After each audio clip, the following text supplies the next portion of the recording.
The Great Hall was a crucible of expectations, and the mating ceremony its annual, inescapable heat. I was just an attendant, a ghost at the edge, desperately trying to withstand the pressure radiating from the dais. Every fiber of the community was focused on him, the Alpha, a force of cold, commanding authority. But the formality was too much, the air too thin. The world dissolved into a blinding white flash. I must not fail, especially not here. But as I leaned toward the polished floor, the terrifying silence shattered. He moved. The dominant figure who never looked at me gripped me, his hands, a sudden and burning certainty, pressing against my back. The hall plunged into chaos. Now all the eyes that once ignored me were fixed on me, captive in the Alpha's arms. The world didn't fade to black. It exploded into brilliant, paralyzing white. I remember the dizzying nausea, the scent of expensive incense burning near the obsidian dais, and the sudden, horrifying awareness that I, Piper Hayes, 22, the most insignificant attendant in the Vance Grand Hall, was about to disgrace the entire Sterling Ridge community. My last coherent thought was a plea to the polished stone floor to swallow me whole before I committed the unforgivable offense of collapsing during the annual mating ceremony. But the crash never came. Instead, there was an abrupt, unyielding barrier of muscle and warmth, followed by a silence so profound it felt like a physical pressure against my eardrums. I was held, suspended between unconsciousness and utter mortification. My cheek rested against something firm, tailored, and radiating an overwhelming heat that had nothing to do with the ceremonial lights blinding us all. I forced my large, observant brown eyes open, fighting the residual dizziness. The first thing I registered was the texture of the expensive, dark wool against my skin, followed by the dizzying realization that the formidable structure supporting me belonged to the man who was, by all accounts, untouchable. Alpha Kellen Vance, 31. His presence was always seismic, but now, holding my slender build firmly against his broad chest, he felt like the center of gravity itself. I could hear the deep, steady thrum of his heartbeat beneath my ear, a sound no one in the community, let alone an overlooked attendant like me, should ever experience. He was an imposing figure, tall and chiseled, his perpetually cold expression momentarily softened only by the deep concentration in his eyes as he assessed my state. The hall was frozen. Thousands of eyes, moments ago fixed on the formalities surrounding the ceremonial decree, were now drilling into the spectacle of the Alpha breaking rank to catch the nobody in simple dark attire. The collective energy of the community, usually a reassuring hum of belonging, had twisted into a suffocating, hostile scrutiny. I could feel the thin metal of my attendant's locket digging into my sternum, a ridiculous marker of my low status, which now felt like a spotlight pointing directly at my monumental failure. "Stand her up, Kellen. Protocol demands immediate removal of disruption." A sharp, icy voice sliced through the silence. I didn't need to look to know who it was. Victoria Sterling, 45, a high-ranking member of the inner circle, stood near the dais, her flawlessly dressed frame rigid with indignation. Her sharp, elegant features were contorted into an expression of profound disapproval. Victoria was the absolute embodiment of the rigid social stratification of the Sterling Ridge community, and to her, this breach was worse than a crime. It was a societal vulgarity. Alpha Vance didn't even glance her way. His grip, firm, yet careful, didn't lessen. He adjusted me slightly, pulling me closer to ensure my feet were under me, though I felt too weak to bear my own weight. His breath ghosted over my hair, a crisp scent of frost and ozone that was uniquely his. "She is not a disruption, Victoria." Alpha Vance's voice was low, resonating through his chest and directly into my bones. It wasn't a question or a statement. It was a cold, absolute dismissal of her authority. Victoria's opulent ceremonial gown seemed to shimmer with her fury. "Alpha, this is the annual mating ceremony. The sanctity of the midwinter solstice demands order." Her collapse is an unforgivable offense against the foundations of the Great Shift. She must be escorted out and assessed by the physicians in the lower wing, immediately. I squeezed my eyes shut, wishing more than anything to simply disappear. Victoria was right. The ancient ceremonial decree outlined that any failure of composure or public weakness during the ceremony was seen as a sign of spiritual or social corruption, damning the offender to isolation and disgrace. I had tried so desperately to blend in, to fulfill my small, overlooked role, and now I had done the one thing guaranteed to mark me forever. Alpha Vance finally lifted his gaze, not at Victoria, but scanning the entire hall. His expression, usually merely cold, now held a terrifying, intense light that promised danger. He hadn't released me. In fact, he shifted his arm, stabilizing me with greater possessiveness, his fingers resting just above the small of my back. "The sanctity of the ceremony," Alpha Vance repeated, the word slow and weighted, "is upheld by the Alpha. The Alpha decides what is and is not disruption." The air crackled. This was the moment of shattering protocol, the precise event that rewrote the rules for everyone present. He was publicly asserting his dominance not just over Victoria, but over the historical strictures of our society, and all because of me. My heart hammered against his chest, a frantic drumbeat against the unmoving rock of his authority. The adrenaline was now mixed with a terrifying, inescapable intimacy. I was plastered against the most powerful man in the territory, held aloft like a trophy, or perhaps a declaration.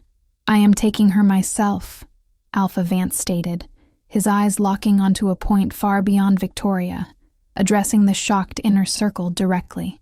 The ceremony is paused. A collective gasp swept through the hall. Paused. The single most ritualized, time-sensitive event of the year, put on hold for an attendant who fainted from exhaustion. Victoria finally managed to speak, her voice tight with desperate formality. "Alpha, surely you are not suggesting you will take her to your personal chambers? That is unheard of. A breach of privacy and unheard of." Kellen Vance finally looked down at me, and that dangerous intensity, which had been general, focused solely on my face. His gaze was overwhelming, stripping away my practiced invisibility. I felt a flush spread from my neck up to my hairline. "I am the Alpha," he murmured, only loud enough for me in the immediate circle to hear. His hand tightened imperceptibly on my waist. "My bond is my own business, and my decisions regarding the weak, or those who carry such a hidden strength that they push themselves to the point of collapse, are mine alone." He made it sound less like a medical crisis and more like an observation of my character. He saw my resilience, the effort I'd put into enduring the collective consciousness, and judged it not as weakness, but as a form of hidden power. It was a terrifying interpretation. Then, with an abrupt movement that signaled the end of the public debate, Alpha Vance scooped me up entirely, lifting me easily into his arms. The transition was so smooth, so dominating, that I could only gasp. My head fell back against the severe line of his jaw as he began to walk, not toward a side exit or the healer's wing, but directly toward the restricted private corridors leading to the highest parts of the hall. I finally understood the catastrophic shift in my destiny. Every single person in the Vance Grand Hall was witnessing the beginning of my utter downfall, or perhaps my unexpected elevation. The distinction felt razor thin. He moved with purpose, the polished stone floor cold and empty beneath the hem of his tailored trousers. We passed Victoria, whose face was a mask of cold horror. "Alpha Kellen," she whispered, her voice laced with warning. "You are making a mistake that will invite speculation and discord into the Sterling Ridge community." Alpha Vance did not stop. He paused only long enough to tilt his head slightly, confirming his absolute indifference to her concerns. "Let them speculate," he commanded, his voice carrying an inherent weight of finality. "They will quickly learn that my attention, once given, is absolute." And just like that, I was no longer an overlooked attendant in the crowd. I was the one held firmly against the Alpha's formidable chest, being carried away from the strictures of the community and directly into the isolation and power of the Alpha's chambers. My catastrophic public failure had done what years of invisibility could not. It had secured the unsolicited, terrifying attention of Alpha Kellen Vance. I was no longer blending in. I was the focus, bound to a path of inescapable intimacy with a man whose dominance promised not only danger, but a destiny I was now powerless to refuse. The doors to the private wing swung shut behind us, silencing the frantic murmurs of the hall, leaving me alone with the pure, terrifying authority of the Alpha. The silence of the private corridors was heavier than the roar of the hall, muffling the distant, terrified murmurs of the Sterling Ridge community into a thin, buzzing echo. It was a silence earned only by absolute power. Held tightly against Kellen, I could feel the powerful coordination of his muscles with every measured stride. His pace was relentless, unhurried, yet definitive. He wasn't rushing toward a goal. He was simply moving toward where he belonged, and I, inexplicably, was being carried with him. The architecture here was different from the public grandeur of the Vance Grand Hall. The corridors leading to the Alpha's chambers were lined not with celebratory ceremonial banners, but with dark, severe wood paneling and sparse lighting. It felt less like a home and more like a sanctum, a place of isolation that magnified his inherent authority. My mind, still reeling from the shock and the lingering dizziness, struggled to process the sheer scale of the disruption. I had disrupted the annual mating ceremony, the holiest event of the midwinter solstice, and the Alpha had responded by claiming me, publicly and unequivocally. I tried to shift, seeking some distance, but Kellen's arm around my back tightened just enough to prevent the movement, a subtle, dominant gesture that demanded stillness. The heat radiating from him was oppressive, yet strangely anchoring. I realized, with a wave of renewed horror, that I was not merely an attendant who had fainted. I was a living, breathing infraction of protocol being carried by the very authority who wrote the rules. "I can walk, Kellen," I managed, my voice a dry, reedy whisper against the solid expanse of his chest. It was a lie. My legs still felt like water, and the thought of standing alone under his scrutiny made my stomach churn. He didn't acknowledge the request verbally. Instead, he paused before a heavy, unmarked door, the entrance to his private quarters. He didn't use a hand. He simply leaned slightly, and the pressure plate must have registered his presence, because the door slid open soundlessly, revealing the Alpha's chambers. The room was vast, dominated by dark, heavy furniture, a wall of smoked glass overlooking the territory. Even now, at night, the lights of the community seemed minuscule below us, and an atmosphere of severe, unyielding control. It smelled of aged leather, ink, and that familiar, crisp scent of frost and ozone that was uniquely his. Isolation was built into every stone of this room. Kellen carried me directly to a long, low settee, covered in rich, dark velvet. He didn't drop me or even set me down carelessly. He lowered me with painstaking precision, supporting my back until he was certain I was stable against the cushions. The transition was agonizingly slow, and as he finally drew back, the sudden loss of his body heat was a physical shock. For the first time since my collapse, I was looking up at him, not pressed against him. He stood over me, imposing and magnificent, his formal attire slightly disturbed by the effort of carrying me, which only served to make him appear more dangerous and less a figurehead. His gaze, dark and intense, felt like a physical weight pinning me to the velvet. "You collapsed, Piper," he stated, his voice devoid of accusation, yet laced with a deep, querying curiosity that felt far more menacing than anger. I scrambled to sit straighter, suddenly remembering my duty, my shame, and the unforgivable offense I had committed. I apologize, Alpha," I stammered, twisting my hands in the fabric of my simple dark attire. The attendant's locket still rested against my sternum, mocking my failed attempts at invisibility. It was exhaustion. I should have managed better. I understand the repercussions. I looked down, bracing myself for the cold pronouncement of my banishment, perhaps assignment to the furthest, least desirable edge of the Sterling Ridge community. Victoria's furious face flashed in my memory. She would demand nothing less than complete social ruin. Kellen moved then, not closer to me, but toward the massive desk, resting his hand flat on the polished wood. The gesture was casual, yet it anchored his vast presence entirely within the room. "The repercussions are not yours to decide, Piper," he corrected, his voice deep and absolute. "Nor are they Victoria's. They are mine." He finally met my gaze, and I swallowed, fighting the urge to look away. His eyes were not cold, not precisely. They held that dangerous, inescapable intensity, a focused power that suggested he was seeing past the surface of my failure and into the core of my resilience. "You worked for 3 days straight without proper rest in preparation for the ceremony," Kellen observed, detailing my private exhaustion as if he'd reviewed a manifest of my daily failures. "You pushed past your physical limits to maintain your post, knowing the cost of error. You endure." I stared at him, bewildered. How did he know that? My hours and movements were tracked, yes, but no one in the inner circle ever noticed the workings of the overlooked attendants. "It is not endurance the community values," I whispered, shame burning in my cheeks. "It is strength." And I failed. Kellen pushed off the desk and began to walk slowly toward me, his tailored suit emphasizing the breadth of his shoulders. This proximity, in the solitude of his chambers, was the true violation of protocol. My breath hitched.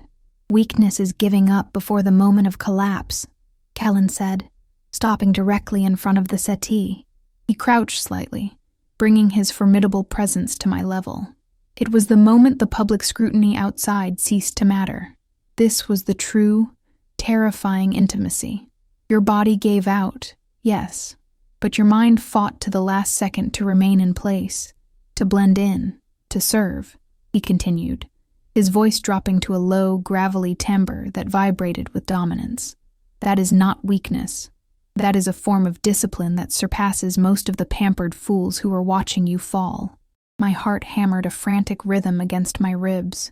I had spent my entire life trying to be invisible, and now the most dominant figure in our society was cataloging my efforts and judging them worthy of his attention. It was terrifying because attention from the alpha meant a spotlight. It meant the loss of anonymity and the beginning of an expectation I could never meet. "Victoria suggested your immediate removal and assessment," Kellen murmured, tilting his head just enough that I felt the heat of his gaze trace the curve of my jaw. "She views disruption as failure. She fears that my bond, or any bond, might be tainted by your visibility." This was it, the true reason he brought me here. Not pity, but a defiance of Victoria and the suffocating rigidity of the community structure. "Did you collapse, Piper?" Kellen demanded, his voice dropping again, the air thick with unspoken meaning.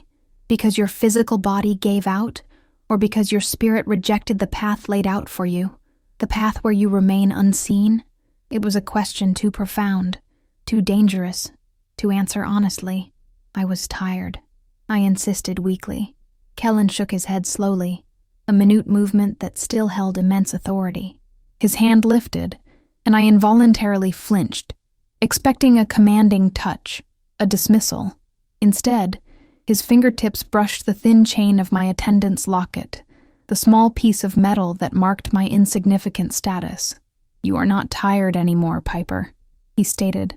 His thumb traced the cold metal of the locket, a gesture of profound familiarity that made me feel utterly exposed. This was the climax, the shift from public spectacle to private claim.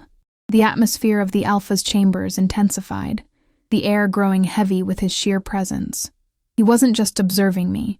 He was measuring me for a future I hadn't chosen. Kellen leaned closer, his scent, ozone, frost, and raw power, filling my senses. "You shattered the most sacred ceremony, not with malicious intent, but with the pure force of your own suppressed energy. That cannot be ignored. The community now believes you are marked. They believe I caught you because you are damaged, or because you are a warning." He paused, letting the fear build in me. "They are wrong," he continued, his eyes burning into mine. His voice was a promise, hard and unbreakable. "I caught you because the moment your body decided to give in, my own instincts declared that you were mine to stabilize. My attention, once fixed, is absolute, Piper. You were striving so hard to be invisible. You forced my hand to make you the most visible person in the entire Sterling Ridge community." He let go of the locket, but the warmth of his fingers lingered on my skin. He didn't need to physically claim me to make the statement. The act of bringing me into his private chambers, past all protocol and expectation, was the claim itself. From this moment forward, Kellen finished, standing to his full, formidable height, towering over me once more. "You will no longer be an overlooked attendant. You are now solely the focus of the Alpha." He turned away then, moving toward a bar set against the far wall, pouring himself a drink. The dismissal was sharp, final. He had just detonated the structure of my life, stripped away my anonymity, and assigned me a destiny I hadn't agreed to, all while maintaining the utter composure of a man checking his mail. I sat there, paralyzed, touching the spot where the attendant's locket rested, no longer feeling the safety of blending in, but the terrifying weight of singularity. The catastrophic public failure had not led to my ruin, but to an elevation into the perilous sphere of Alpha Kellen Vance's interest. I looked around the severe, opulent chamber, my new, unwanted prison of prominence. The silence here was complete, broken only by the quiet clink of ice in Kellen's glass, a sound that underscored the cold, hard reality. I was no longer invisible, and the greatest authority in the territory was watching, waiting, deciding what use he would make of the girl who collapsed directly into his arms. There was no going back to the shadows. The light of his scrutiny was too bright, too demanding, and impossibly intimate. My future was fixed, bound irrevocably to the path of his dominance. The clink of ice against crystal was the loudest sound in the entire Sterling Ridge community. It echoed the stark, unfeeling opulence of the Alpha's chambers, a room designed for command, not comfort. I watched Kellen from the settee, mesmerized by the utter composure he wore as he slowly sipped his drink, a man who had just overturned the rigid social hierarchy with a single unplanned gesture, yet treated the act with the gravity of pouring tea. My heart still felt like a trapped bird battering against my ribs. I touched my attendant's locket again, the cold metal a final, desperate plea for my former life. That simple piece of jewelry had been my uniform, my shield, my guarantee of insignificance. Now, it felt less like identification, and more like a target painted across my chest. I pushed myself up, determined not to seem weak or grateful.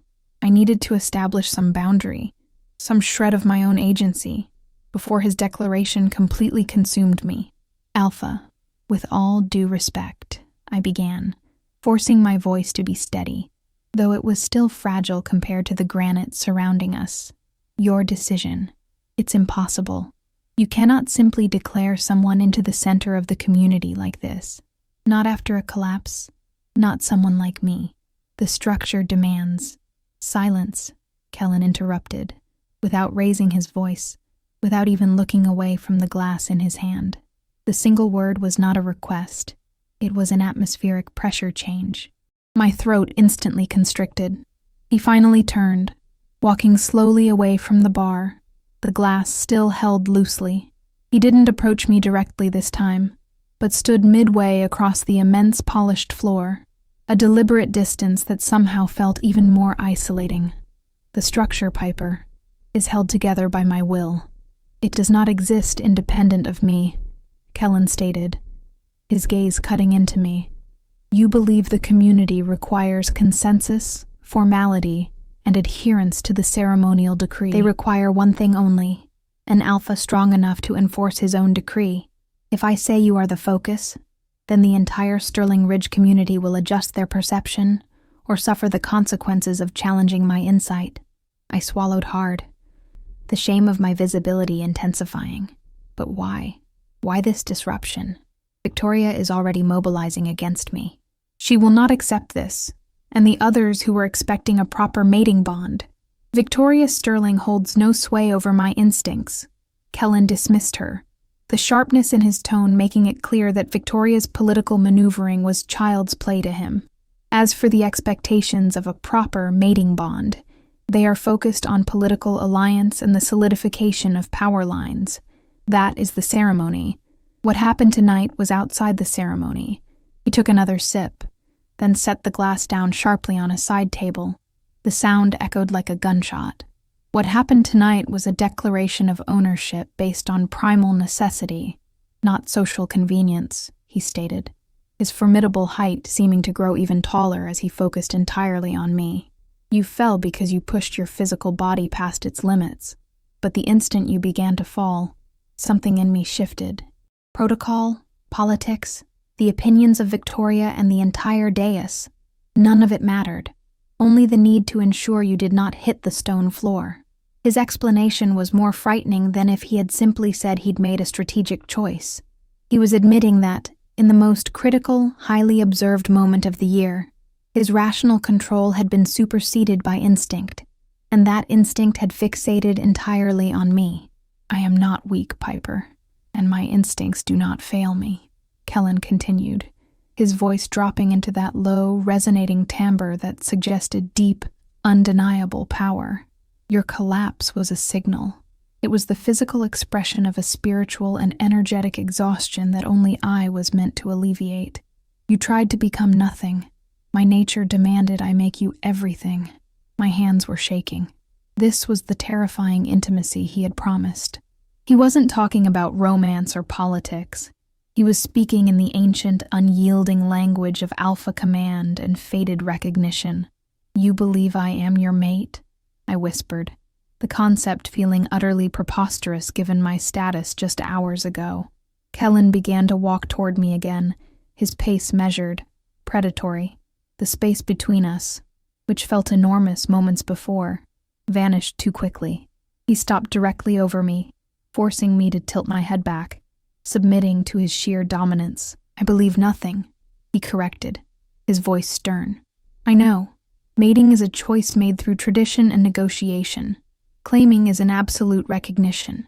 In the split second you lost consciousness, my control fractured just long enough for me to perceive you, not through the lens of protocol, but through the deep resonance of our combined energy. That feeling is singular, and it is absolute. He leaned closer, resting his hands on the velvet settee just beside my hips, caging me in. His face, usually a mask of cold severity, was now softened by an overwhelming, focused intensity that made the hair stand up on my arms. This was the moment of true, unadulterated climax, the realization that his interest was not fleeting charity, but an ancient, overwhelming compulsion. You have spent your entire life dedicated to the shadows, Piper, he murmured, his breath warm against my ear, sending a dizzying jolt through my system. You have observed the workings of this community, with a clarity the elite never possess. I have been watching you too, not always consciously, but your resilience, your quiet endurance, it has been noted. You never demanded attention, which ironically is why you now have all of mine. He straightened slightly, his eyes searing into mine. The public believes I caught you because you needed saving. They believe I am dispensing a charitable warning against weakness. They are fools. I caught you because my body refused to let what is mine fall into ruin. He reached out slowly, deliberately, his movement so precise it felt like the unfolding of fate. He didn't touch my face or hair, but rather, he wrapped his fingers around the small, insignificant chain of my attendant's locket. With slow, terrifying control, Kellen pulled the chain gently forward, lifting the locket from where it rested on my skin. I could feel the cold metal separating from the warmth of my chest. Then, with a single, quick, decisive movement, he snapped the delicate chain. The sound was shockingly loud in the silence. The broken locket dropped into his massive palm. This is your past, Kellen declared, his voice hard as iron, crushing the small silver charm in his hand until the thin metal creaked and deformed. This mark of invisibility is broken. You will not wear it again, nor will you wear the status of attendant. That life is over. The destruction of the locket was a visceral, physical act of severance. It felt like he hadn't just broken a piece of jewelry, but had broken the very identity I had painstakingly constructed over 2 decades, the identity designed for survival in the rigid Sterling Ridge community. What will I be then? I asked, the question escaping me on a trembling breath. The air felt too thin to support the monumental change. Kellen tossed the mangled locket onto the polished stone floor. The dull clink was the sound of my old life hitting a dead end. You will be mine, he stated simply. You will occupy this space, and you will learn to navigate the visibility I have imposed upon you. You will be observed, judged, and scrutinized by every member of this community, and you will do so with the discipline you showed while pushing yourself past the point of collapse. He paused, letting the weight of his command settle. You will be seen as the most critical risk and the most potent symbol of my focus. Victoria and those like her will try to find the fracture point, the weakness that justifies your removal. You must not give them that satisfaction. He stepped back entirely, releasing me from the cage of his arms. The sudden freedom was dizzying. I did not bring you here for pity, Piper. I brought you here to protect my property and to utilize the resilience I recognize in you. Starting tomorrow, we begin the transition. You will be housed here. You will be educated on the true operations of this territory, not the public-facing nonsense you observe from the shadows. You will learn what it means to stand beside the Alpha. The severity of his plan hit me with the force of a physical blow. I had lost my anonymity, yes, but I had gained a terrifying, high-stakes position that demanded perfection. My initial fear of banishment was replaced by a more complex terror.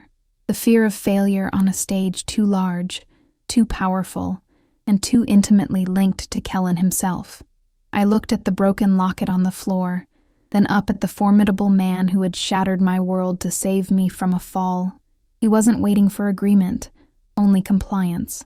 His expression was controlled, but beneath the surface, that dangerous intensity still pulsed, a promise of a destiny I was utterly unprepared for. I understand, Alpha, I managed, the words tasting like ashes. It wasn't acceptance, but it was submission to the undeniable power that governed our world. Kellen nodded once, a brief, definitive acknowledgement. The matter, for him, was closed. He had established his claim and set the terms of my future. He walked back to his desk, picking up some documents, already transitioning back to the myriad responsibilities of the territory. I sat on the velvet settee, the luxurious fabric cold beneath my fingers, acutely aware that every fiber of the room, every dark wooden panel, every reflection in the smoked glass, was now a witness to my new, irreversible reality. I was no longer Piper, the invisible attendant. I was the girl the Alpha had publicly claimed, now trapped in the blinding light of his absolute, unrelenting focus. The price of enduring had been the loss of my entire life, replaced by an intimate, perilous proximity to the most dominant force I had ever known. There was no shadow left to hide in. My new life had begun, defined by the sound of a snapped chain and a single, unforgiving command. Tap that sub-icon and smash the like.